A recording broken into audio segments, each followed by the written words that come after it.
Assalamualaikum warahmatullahi wabarakatuh. Selamat pagi, salam sejahtera untuk kita semua. Melanjutkan video mengenai pengertian regresi linear yang kemarin, kita menuju ke prakteknya ya, menggunakan Microsoft Excel.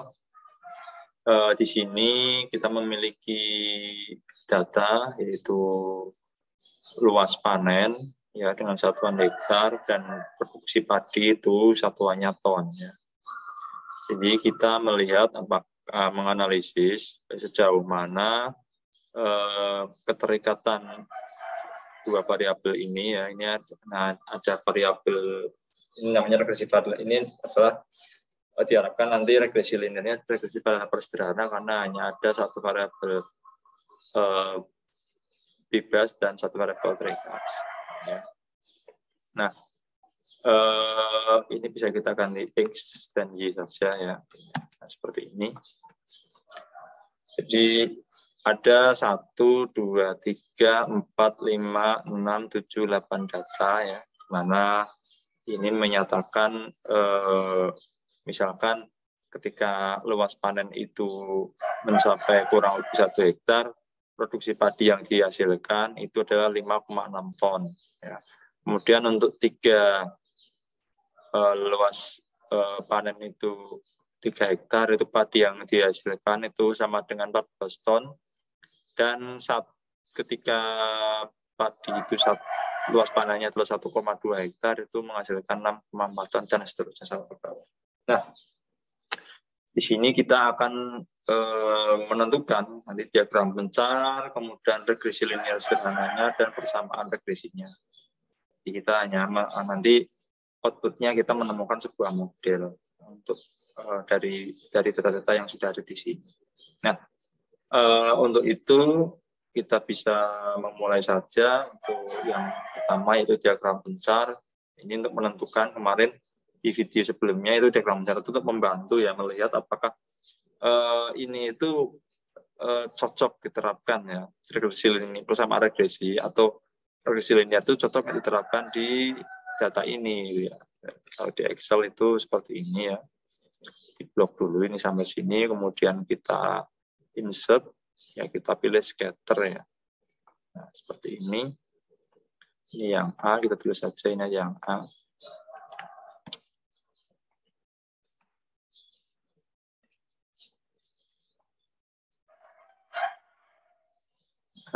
Coba kita perkecil, nah seperti ini saja, nah, cukup. Nah seperti ini.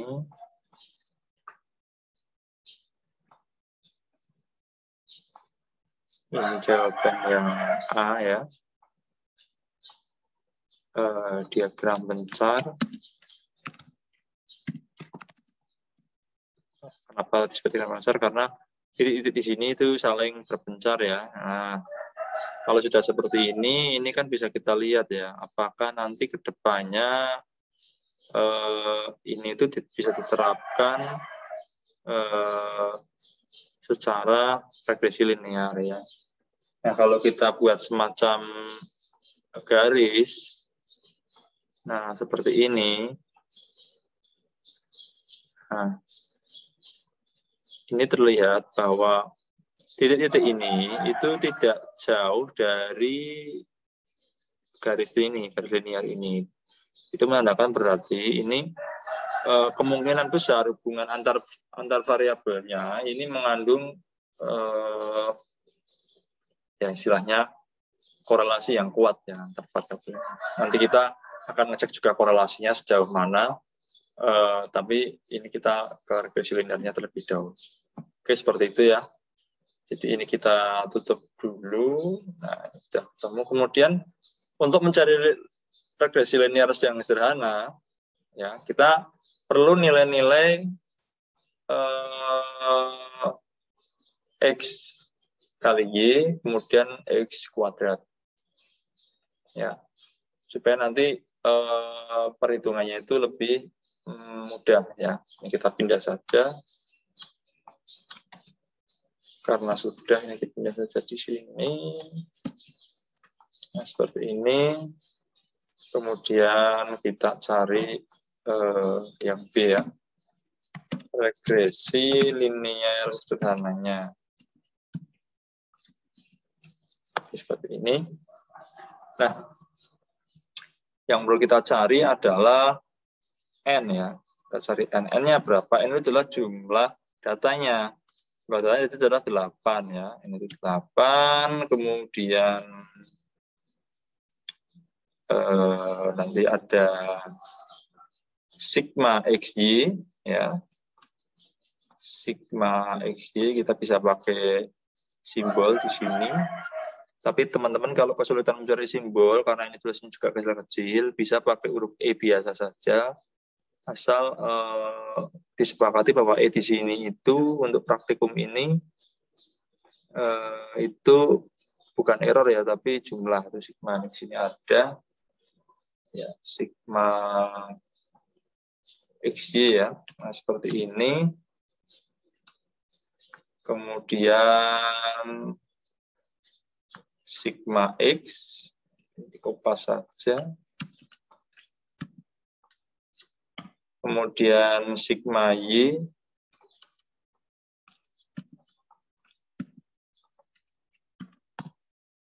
Kemudian sigma X kuadrat.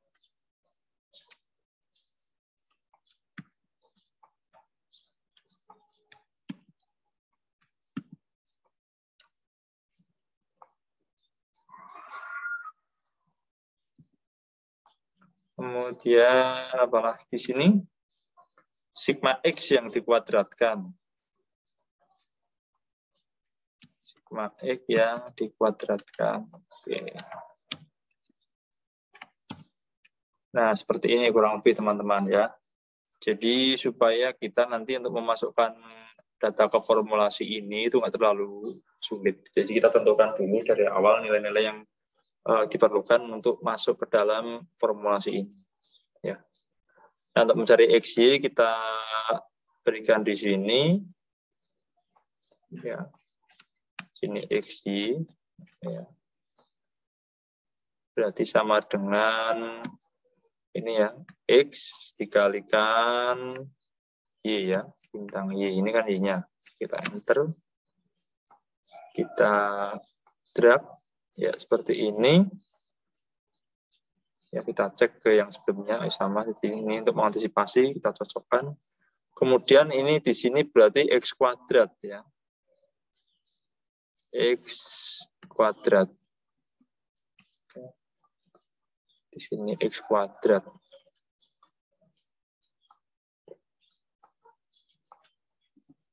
X kuadrat berarti ini ya, ini dikuadratkan. Sama dengan kolom A3 ini, yang dimana ada X1 di situ dikuadratkan. Topi. Oke. Ya, seperti ini. Sama, oke, sama ya. Kita kasih kotak lagi. Nah, seperti ini. Oke, seperti ini ya. Nah, kita sudah mendapatkan nilai-nilai dari X dikalikan Y, kemudian X kuadrat. Maaf, ini harusnya X kuadrat. Ya, seperti ini. Nah, kalau seperti ini mempermudah kita untuk mencari nilai-nilai selanjutnya, sigmanya ya. Di sini sigma XY. Ya, saya besarkan sedikit ya. Sigma XY itu sama dengan, atau ya gampangnya pakai sum saja di sini ya. Teman-teman bisa pakai sama dengan, bisa pakai sum. Tapi kalau saya pakai ini, fx-nya ini diklik, kemudian dia ada sum, kemudian di OK, kemudian ini dijumlahkan kan, sigma x jumlah ini dijumlahkan sampai bawah sini, kemudian di OK ya, seperti ini ya. Kita cek lagi apakah sama. Oke. Berikutnya sigma x itu berarti ini ya, jumlah dari luas panennya ini, yaitu x-nya ini. Berarti kita sum lagi. Oke, masukkan sini. Kita oke. Ya, seperti itu. Kemudian begitu juga yang sigma y itu juga kita sumkan atau kita jumlahkan. seperti ini, oke. Sigma X kuadrat, ya. Jadi kalau seperti ini kan lebih mudah ya. Tinggal di sini masukkan. Ya, seperti ini, oke. Nah, kemudian sigma X yang dikuadratkan ya. Kalau sigma X kuadrat berarti kan ini ya, per blok per baris ini dikuadratkan satu persatu kemudian dijumlah. Ya. Kalau sigma X yang dikuadratkan, ya, berarti jumlah dari X ini, keseluruhan ini berarti dikuadratkan. Berarti kita ngambil dari sini ya. Ya. Berarti sama dengan ini ya, dikuadratkan. Oke.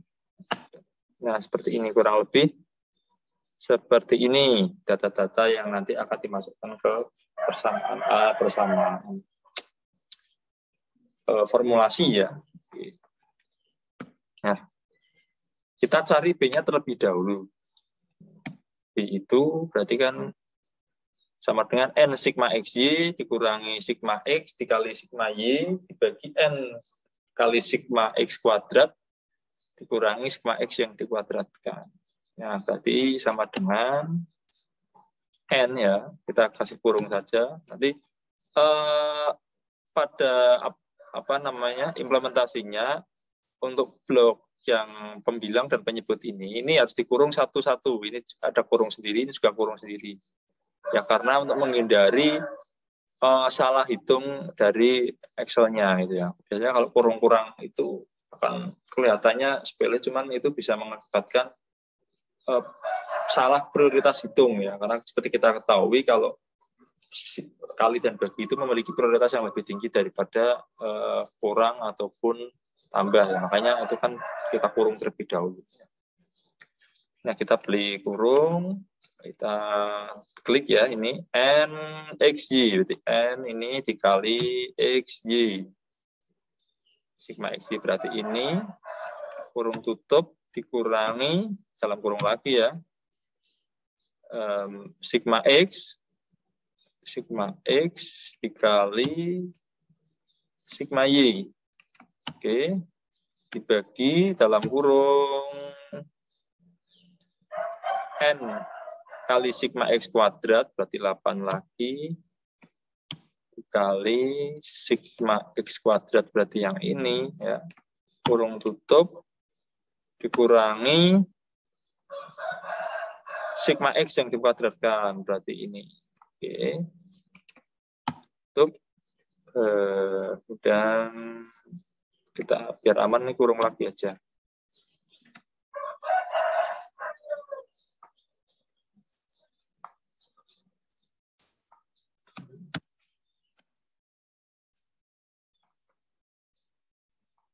Satu, 5, 4. Oh, ini apa ada yang salah dengan kurungnya?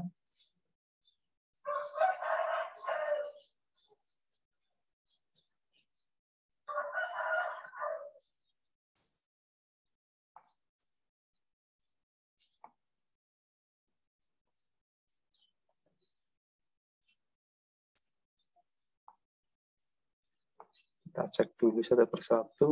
Memang ini agak... Oh, ini bukan 8 ya. Maaf, ini 18 harusnya. 18 ya. Saya tadi ngambilnya angka 8. Nah,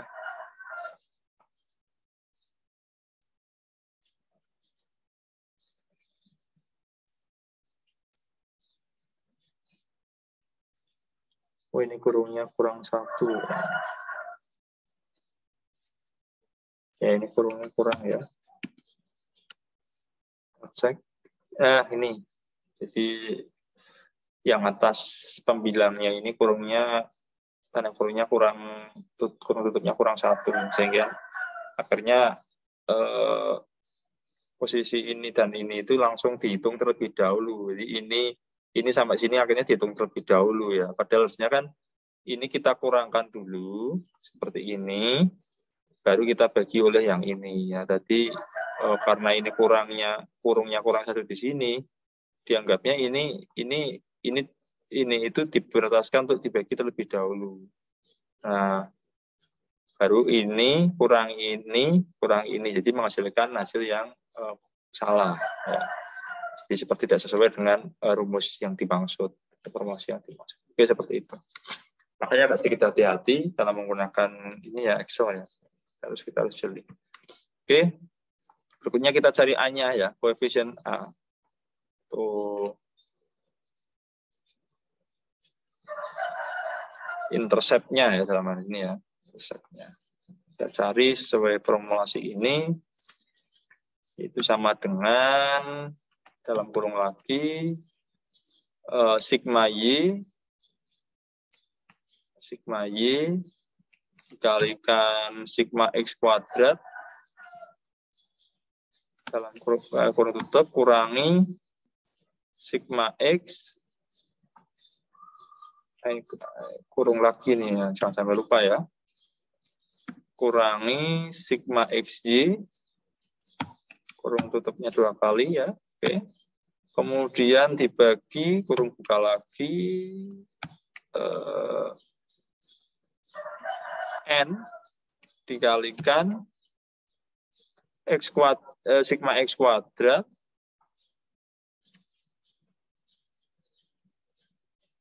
sigma X kuadrat ini ya, untuk dikurangi sigma X yang dikuadratkan. Oke. Wah, ini hasilnya kayaknya salah lagi. Ada sesuatu yang kurang pas. Apa itu?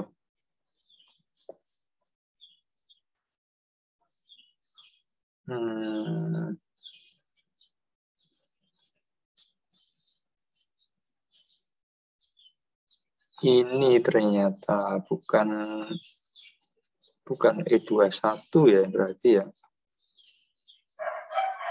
Ini tuh berarti salah blok ini adalah E18 ya, E18 maaf. Ini sudah E18 ini. Ada benar ya.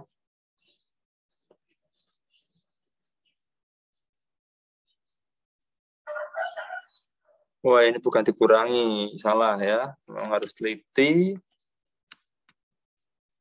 Ada beberapa yang lumayan.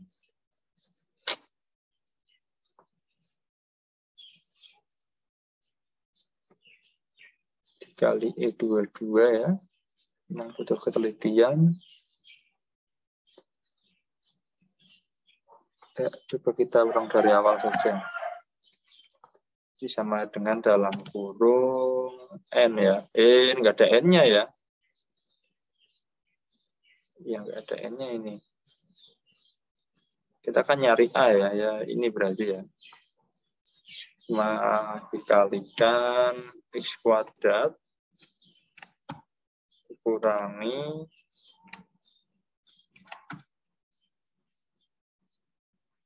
ini ya. Sigma X dikalikan sigma Y.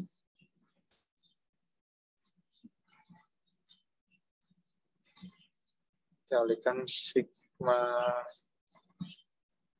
sebentar. Bukan E21, harusnya ini, mohon maaf. Dalam kurung sigma X ya, sigma X berarti ini ya. Dikalikan sigma XY berarti ini, kurung tutup 2 kali dibagi dalam kurung N ya, N dikalikan sigma X kuadrat dikurangi dari sigma X yang dikuadratkan.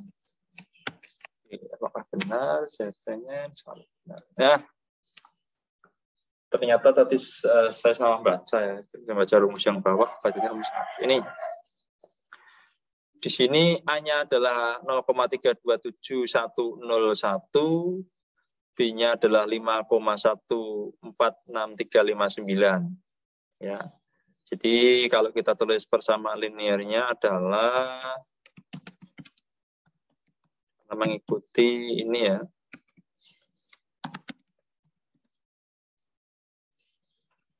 Y sama dengan A plus BX. Di sini ya, karena itu berarti Y sama dengan A-nya adalah 0,327 101 ya. Kemudian ditambah 5,146,359 X. Nah, ini formulasinya adalah seperti ini ya. Jadi jawaban untuk formulasinya adalah sebagai berikut ya. Jadi seperti ini jawabannya.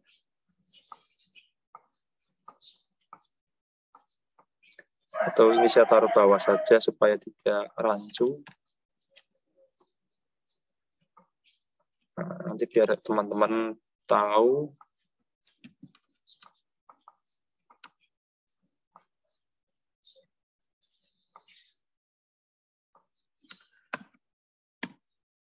Ini bersama linearnya. Nah, ini ya.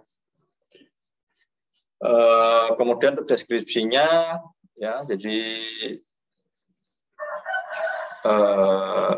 Y ini dipengaruhi oleh X ya.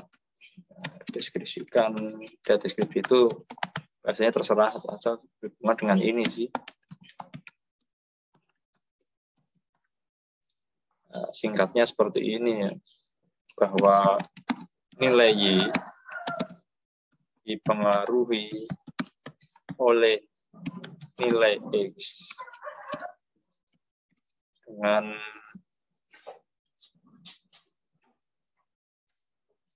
di setiap kenaikan satu nilai X ya,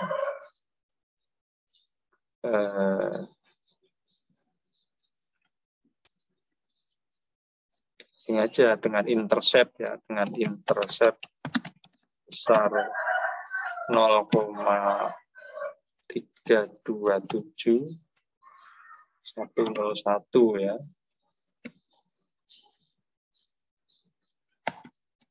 Dan nilai koefisien B koefisien ya sebesar 5,146,359.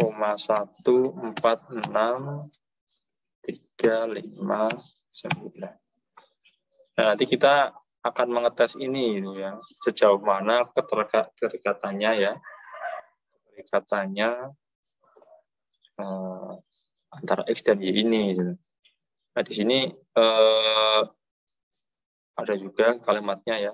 Jadi nilai konstanta A sebesar 0,3271 ini menunjukkan bahwa besarnya variabel rata-rata produksi padi per ton yang tidak dipengaruhi oleh luas lahan pada saat luas tanah sebesar 0, maka rata-rata produksi padi adalah 0,3271. Ini maksudnya kalau di sini 0, luas lahannya ya,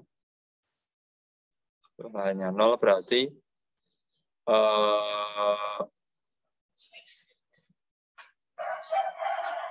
padi ini masih bisa memproduksi ya sekitar 0,3271 ton ya, tanpa memperhitungkan ini data ini. Kalau 0.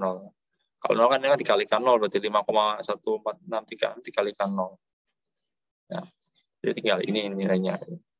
Nah, kalau koefisien regresi sebesar 5,14636 berarti luas lahan mempunyai hubungan yang positif dengan rata-rata produksi.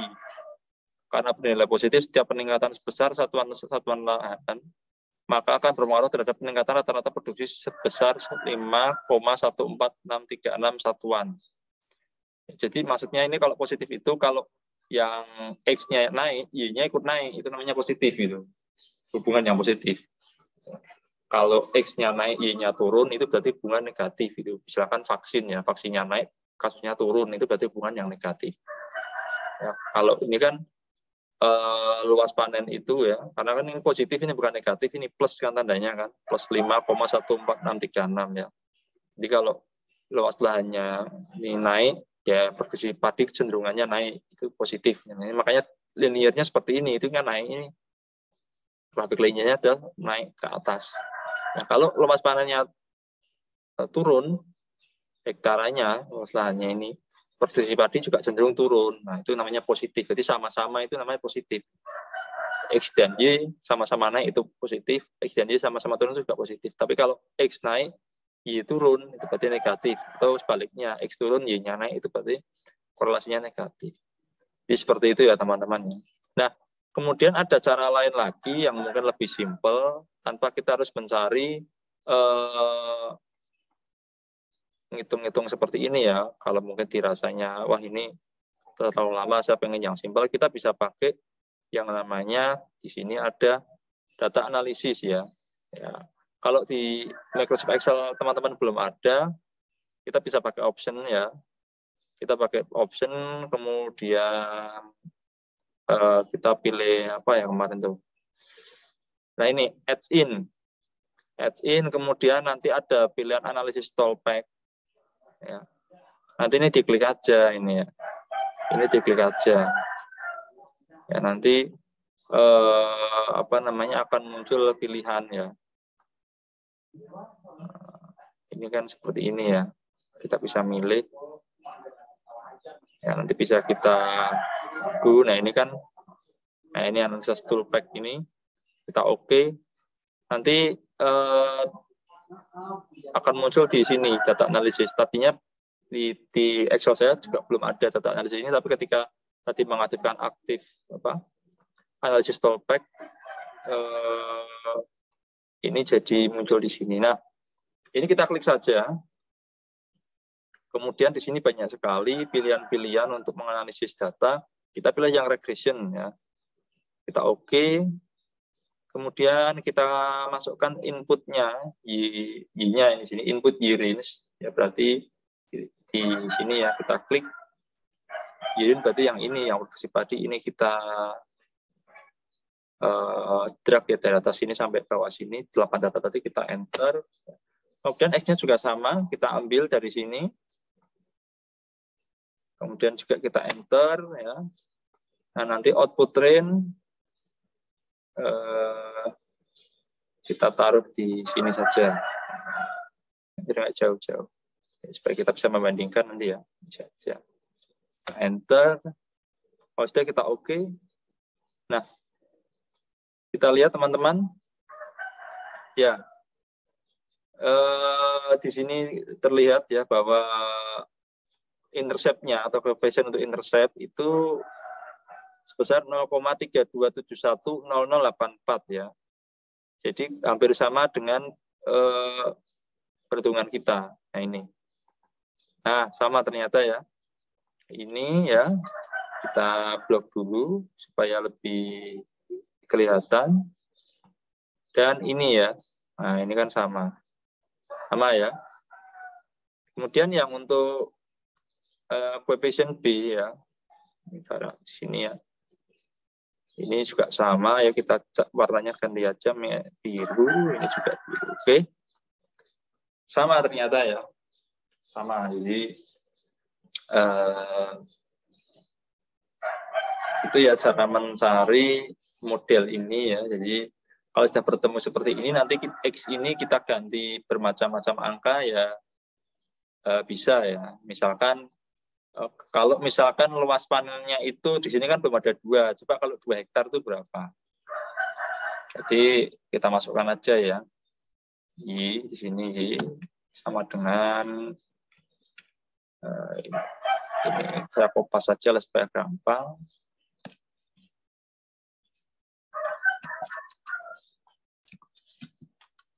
Sama dengan ini ya. Nah, kemudian dikali X. Ini kasih kurung aja supaya aman. Kali X-nya 2 misalkan. Nah, ternyata kalau di sini itu 2 hektar luas panennya, kira-kira produksi padi itu kurang lebih 10,62 ton. Ya, kita bisa memprediksi ya seperti itu, sekitar ini. Oke, demikian ya cara untuk mencari pemodelan menggunakan regresi linear. Ya, nanti bila mana ada pertanyaan bisa ditaruh di kolom komen atau kita bisa berdiskusi di situ juga. Mohon maaf apabila di sini banyak kekurangan dalam menyampaikan. Semoga apa yang kita pelajari bermanfaat. Selamat pagi, salam sejahtera. Assalamualaikum warahmatullahi wabarakatuh.